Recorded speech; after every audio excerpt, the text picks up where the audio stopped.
Good afternoon, Friday, March 14th. I'm just giving you a quick breakdown. Oops, not that. Quick breakdown of where we're at with what you're doing today in class for world history and formed motives of imperialism. Finishing up the primary source responses on the growth of Japan, and getting into why were European powers imperialistic with a slideshow. So that's what we're looking at. I know you didn't want to deal with the video. Too bad, so sad. Sorry, Cooper. Once again, here's the iron on the wall that's used to make everything coiffed. Well, let's roll. So first, Meiji Restoration Japan reading. It's due in a few minutes. It's due in about 20 minutes here. So this is in the notebook. I explained this yesterday. We have the reason. So what was based on the passage in your prior knowledge of Meiji Japan? Again, the emperor in Japan rising up, Musashito, after the overthrow, this 55-year period of extensive modernization, a statement that best describes the concerns of reforming education. They were Confucian in education, pulling that from the Chinese. The national aim of justice, loyalty, benevolence, being kind to people, showing piety or reverence to their ancestors. But then you have to combine that with education in the West. And how's that going to work? Which one's going to take priority? Can we combine both of them? This one simply talks about the losses that I explained in a map. I'm not going to bring the maps up. The losses that the Russians took, the gains that the Japanese had with that key warm water port along the Yellow Sea, and the Liaotung Peninsula in Manchuria with the railway, and the gaining of Sakhalin Island, and the gaining of Korea as a protectorate.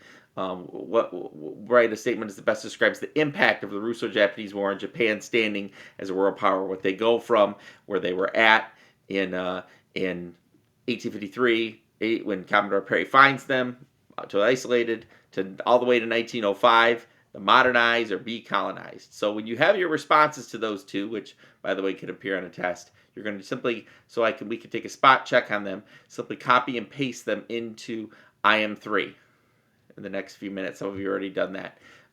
In the next 15 or 20 minutes here into IM3. Copy and paste your responses there. Okay, next. I've given this a couple days ago. The motives and forms of imperialism. Some of you have slide 8. Some of you have slide 9. You can find that. In classroom as well in IM1. So this is the ones you have slide 8 and slide 9. If you're in 6th hour, you can also find it in the same exact spot. Even though I have 5th hour up here. So exploratory, political, ideological. So I went through a little bit of that yesterday. Some of the motives. And then the forms, colonies, protectorate, spheres of influence. What are they? What are some examples? Also, this textbook will help you as well. And this textbook can be found right in the IM1 assignment. If you scroll down a little bit, I know the first part is talking about Africa, but if you scroll down, you can find a little bit more on that. What each of these are. So half of you have this, and then finding a picture, religious, economic, political, and the effects of each motive, and then with the colonies,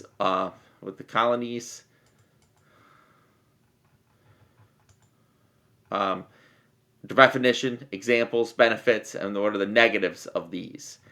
And then your final, that's due on Monday in class. You've got time.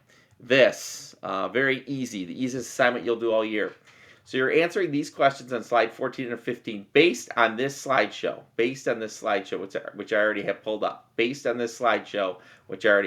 which shows you the progression all the way from exploration to colonization. Like we going all the way back to when Portugal starts exploration, what they capture, the tiny country of Portugal, claim lands in South America, Africa, South Asia, and East Indies. Portugal's larger neighbor Spain claimed a lot of land in the Americas, a little in Africa, and the Philippines. And then what did France claim? And then what did the Dutch claim? And if you look at this little spot that the Dutch had, what is that? I'll just leave that there. And then of course the period that we're in right now, we're looking at is the height of the British colonization. And the sun, the old cliche, the sun never sets in the British Empire. Literally does not. Germany, remember when we did the Bismarck activity and when they were unifying, they get to the game a little late, so they don't get as much. So this, and then Britain and Spain generally avoided each other. Britain and France often claimed, but they fought many battles to sit there with their claims. Here's our 7 Years' War. Here's other wars that Britain and France fought. So this just gives you an overview. So you're simply answering these questions all the way through 1 through 8. And again, it's not a reading. It's evaluating some slides, and that will also be due on Monday. So you've got wrapping up these 2 primary source questions in the next 20 minutes, then looking at your slide on definition, examples, benefits, or negatives of the forms, or if you have slide 8, what are the motivations, and explaining them using the links. They work well now. I've checked them, or the textbook, which can be found in the textbook model, which can be found in right here, the Modern World History, the one I was showing you.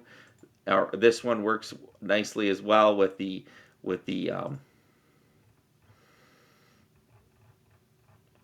forms of imperialism, and you can go from there. And this looks at some of the this one gets into some of the causes, but you can find information about the motives, and then some of the forms, and what they are, if I keep going back. But anyways, you can look at those and find information on those. So I've taken this video too far, so far probably. So again, 8 or 9, depending on which one you're assigned, and then 14 and 15, and then to start doing the Japanese